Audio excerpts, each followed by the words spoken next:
আহ্বায়ক 11 দলীয় জোট শেরপুর জেলা শাখা কর্তৃক আয়োজিত গণভোটের গণরায় বাস্তবায়ন, দ্রব্য মূল্যের নিয়ন্ত্রণ, রাষ্ট্রের ধারাবাহিক ব্যর্থতা, সীমান্তে পুশিং সহ সার্বিক বিষয়কে সামনে রেখে 11 দলীয় ঐক্য আজকে যে কর্মসূচি ঘোষণা করেছে, এই ঘোষণা আমরা সরকার দলকে একটু জানিয়ে দিতে চাই।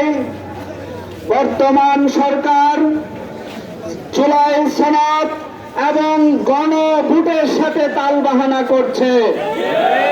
আমরা এই সরকারকে দেখতে পাচ্ছি তারা এই জুলাই সনদকে একটি টোপ হিসেবে তারা ব্যবহার করছে।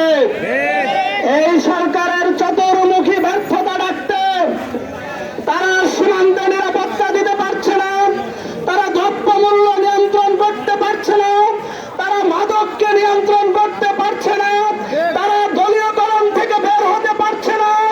তারা এই সকল কিছুর ব্যর্থতা ডাকতে জুলাই সনদকে জনসম্মুখে তারা ছেড়ে দিয়েছে। সরকারকে বলে দিতে চাই, আপনারা সংসদে এই মেজরিটি পাওয়ার পরে আপনারা বিরোধী দলকে মাঝে মাঝে তিরস্কার করেন, এটা আমরা দেখেছি।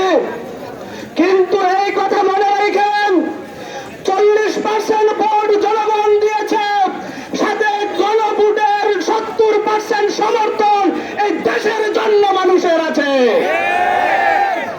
আপনারা কোন মানের বিরোধী দল ছিলেন সেটা আজকে দেশবাসীর কাছে জানিয়ে দিতে চাই। আপনারা সেই বিরোধী দল ছিলেন 8 নির্বাচনের পরে 14 নির্বাচনে অংশগ্রহণ করতে পারেন নাই। 14 গণ আন্দোলনে আপনাদের নেতৃবৃন্দ চুরি করে ঘরে বসেছিল, সেটা আমরা দেখেছি। আমাদের লক্ষ লক্ষ নেতা কর্মী ঢাকার রাজপথে ছিল। আমাদের শহীদ মনসুর ভাই মালিক বালিবাগ আবুল হোটেলের সামনে শাহাদাত বরণ করেছিল। সেদিন আপনাদের আজকের এলজিআইডি মন্ত্রী তৎকালীন ভারপ্রাপ্ত মহাসচিব তিনি পুলিশকে বলেছিল গাড়ি ঘোড়া অফিসে চলে যায়। এই মানের বিরোধী দল আপনারা। তার ফলশ্রুতিতে ধারাবাহিক আন্দোলন হয়েছে। 4 মাস আমরা সেই নির্বাচনকে আমরা বয়কট করেছিলাম। আমরা রাজপথে ছিলাম, আপনারা রাজপথে ছিলেন না। তার ফলশ্রুতিতে 18 নির্বাচনে মাত্র 6টি আসন নিয়ে বিরোধী দলে আপনারা ছিলেন। 6 আসন নিয়ে আপনারা সংসদে গিয়েছেন। লজ্জা থাকা দরকার। আপনাদের চাইতে 7 গুণ বেশি আসন নিয়ে আমরা সংসদে আছি। সরকারি দলকে হুঁশিয়ার করে বলে দিতে চাই, বাংলাদেশ জামায়াত ইসলামের সাথে, এনসিপির সাথে, খেলাফত মজলিসের সাথে, বাংলাদেশ খেলাফত মজলিসের সাথে, 11 দলীয় ঐক্যের সাথে আপনারা একটু দুষ্টুমি করাটা বন্ধ করে দেন। আপনাদেরকে হুঁশিয়ার করে বলে দিতে চাই, আমরা যেই বিরোধী দল আমরা এখন আছি দেশে, আমরা আপনাদের মতো ঈদের পরে আন্দোলন, ঈদের পরে আন্দোলন, ঈদের পরে আন্দোলন আমরা ঘোষণা দেব না।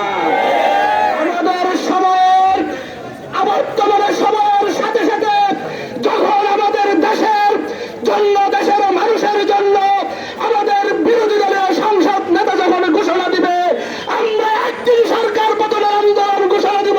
আমরা আপনাদেরকে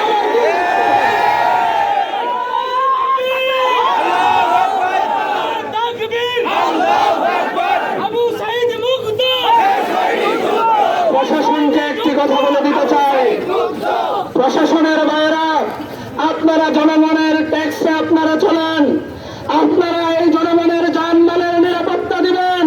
আমরা কিছু কিছু জায়গায় দেখেছি প্রশাসনকে তারা ব্যবহার করার জন্য চেষ্টা করছে। আপনারা দেখেন মাদকের যে সয়লাভ হয়েছে, সেই মাদকের সাথে সরকারি দলের লোকজন বেশি জড়িত। আপনারা তাদেরকে ধরে আইনের আওতায় আনুন। আপনাদের সাথে দেশপ্রেমিক জনতা আছে, আপনাদের সাথে 11 দলীয় ঐক্য জোট আপনাদের সাথে আছে।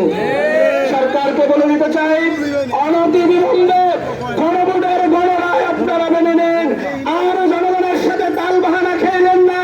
যদি তালবাহানা খেলতে থাকেন, শিলংয়ের মাল শিলংয়ে চলে যাবে, লন্ডনের মাল লন্ডনে চলে যাবে।